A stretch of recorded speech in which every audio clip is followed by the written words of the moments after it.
Allah ku taimaka mana don Allah in kuna son mu cire da rayukan mu don girma Allah don daraja manzo Allah sallallahu alaihi wasallam ku taimaka ku hitar da mu cikin wanga hali da muke ciki don nan idin rahama don Allah ku taimaka mana rayuwar mu don girma Allah in dai kuna son mu cire da rayuwar mu don Allah ku koma sanan ba don Allah ku hitar mu cikin wanga hali da muke ciki don Allah a kada ta wannan al'amari don girma Allah ku taimaka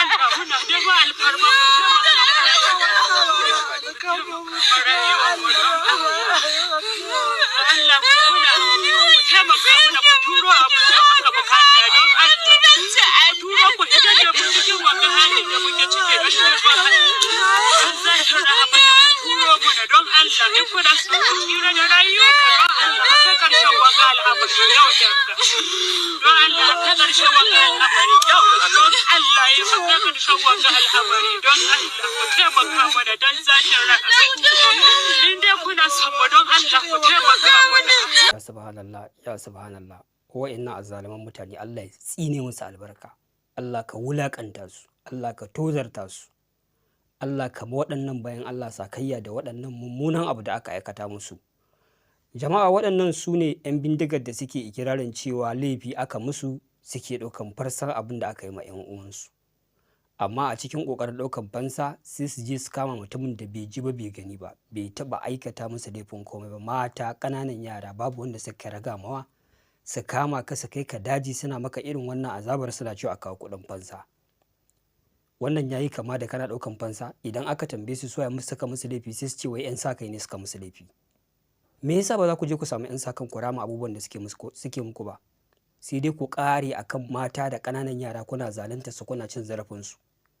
Wato su 'yan uwansu su ma kenan kun musu laifi su je su siyo makamai su shiga daji su fara kashe fulanin 'yan uwanku, haka kuke bukata a cikin ƙasar ta koma?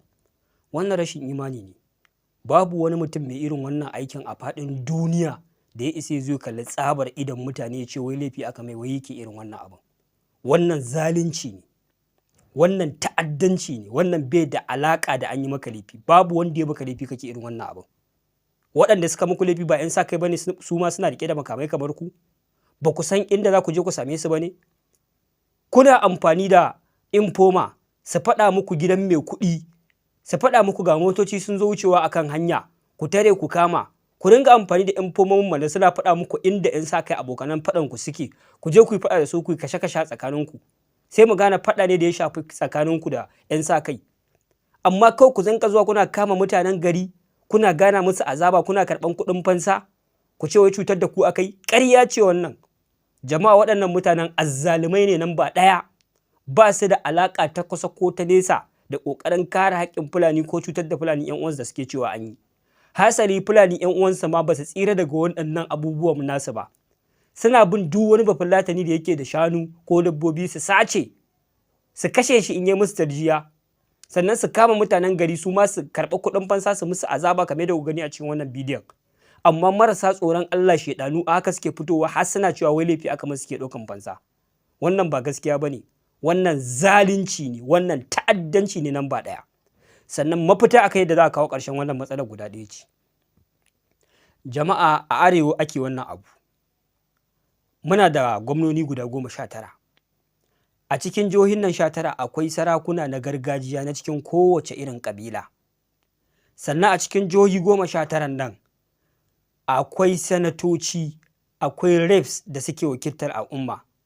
Jama'a arewacin Najeriya akwai ƙungiyoyin addinai daban-daban da suka haɗa da Izala, ɗarika da ɗarika ƙadiriyya da sauransu. Jama'a akwai fastoci da suke jagorancin ƙungiyoyin addinai a arewa. Jama'a akwai jigajigan 'yan siyasa, akwai attajirai. Wannan matsalar sama da shekara 16 kenan ana fama da ita a wannan yankin. Ta'addanci daga wannan kalar sai wancan kalan. 'Yan ƙungiyar Baboko, Lakurawa, 'yan ISIS, 'yan ISWAP a cikin wannan makon kaɗai sun kashe mutane sun fi ƙarfin 500. Kowa ya sani a cikin 'yan kwanakin nan haka suka je jihar Kwara suka kashe mutane sama da 160 ta hanyar yi musu mummunar kisa. su kuma wa'annan ɓarayin dajin a jihar Katsina haka suka je suka kashe mutane 21. Jama'a yaushe ne al'umma da take da irin waɗannan jagororin za ta ci gaba da zira idanu ana ci gaba da yi mutane irin wannan kisan ƙare dangin a yankin arewacin Najeriya?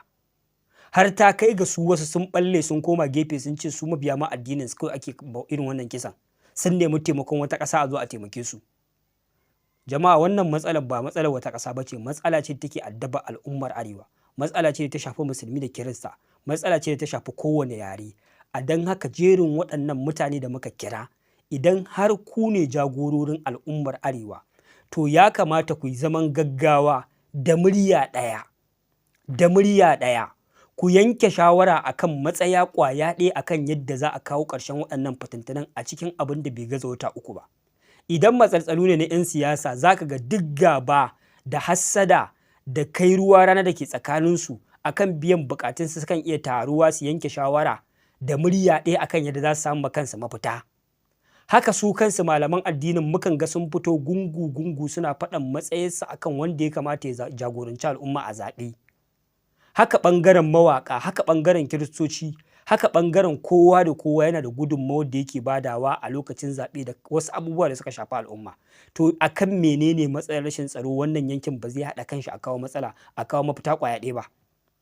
Jama'a jagororin nan namu su haɗu da murya ɗaya, su yanke shawara a cikin abin da bai gaza wata 3 ba a kawo mafita akan waɗannan matsaltsalu.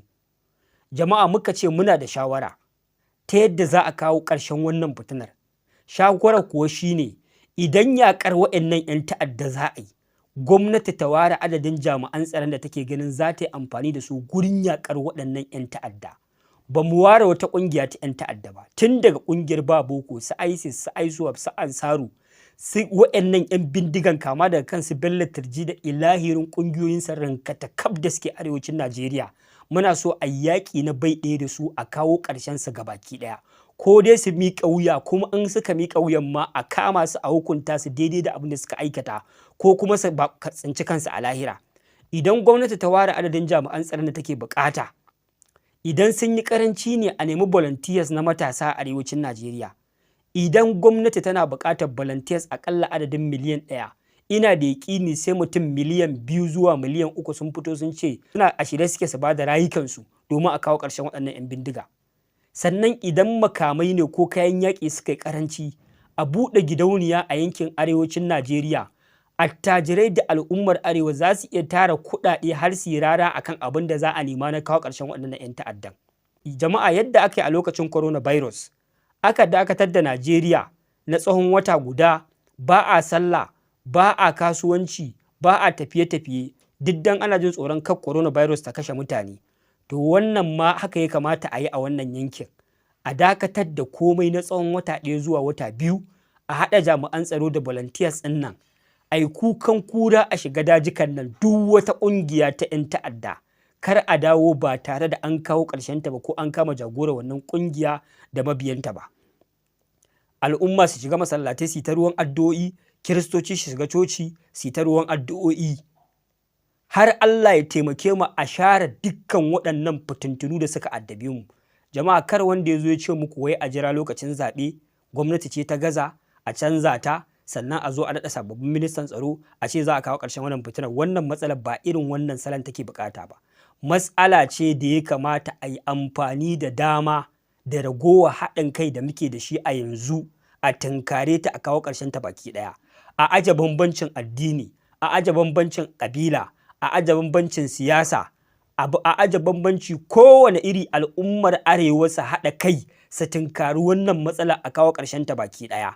A daina ma ba da ƙofar har wata ƙasa ta yi tunanin za ta turo sojoji domin ta kubutar da al'umma daga wannan fitinar da suka tsinci kansu a ciki.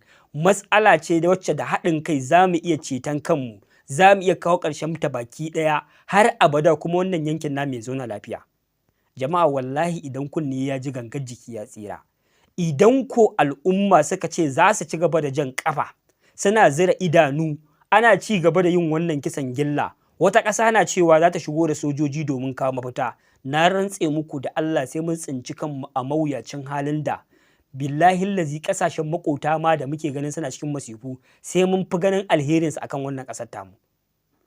akan me za a zauna a zira mutanen nan idanu suna kashe al'umma, suna cin zarafin al'umma, a kasa nemo mafita, a zauna ana ta shawarwari har wata ƙasa ta ringa ikirarin za ta kawo sojojinta su kawo mana ƙarshen wannan fitinan, bayan idan muka haɗa kai wata 3 wata 2 sun isa mu kawo ƙarshen wannan fitinar. To wallahi lokaci yayi da ya kamata al'ummar arewa, wannan haƙƙi ne da ya rataye a wuyanku. Gwamnoni 19, sarakunan da suke jihohi 19, sanatoci da suke cikin jihohi 19, reps, ƙungiyoyin malaman addini gabaki ɗaya, shugabannin kiristoci, fastocinsu, jagororin 'yan siyasa da dukkan wasu masu faɗa a ji attajiranmu daga magarin al'umma. Lokaci ya yi da ya kamata al'umma su haɗa kai su nemi mafita ƙwaya ɗaya akan yadda za a kawo ƙarshen zubar da jinin nan a zauna lafiya. Wannan shine saƙona, wannan shine fahimtata akan yadda za a kawo ƙarshen matsalar nan. Jama'a duk wanda ya ji wannan saƙon ya tura shi gaba, wala Allah ko saƙon nan zai karaɗa al'umman mu kowa da kowa domin mu farga mu nemo mafita akan yadda za mu kawo ƙarshen wannan zubar da jini. Wassalamu alaikum warahmatullahi ta'ala wa barakatuh.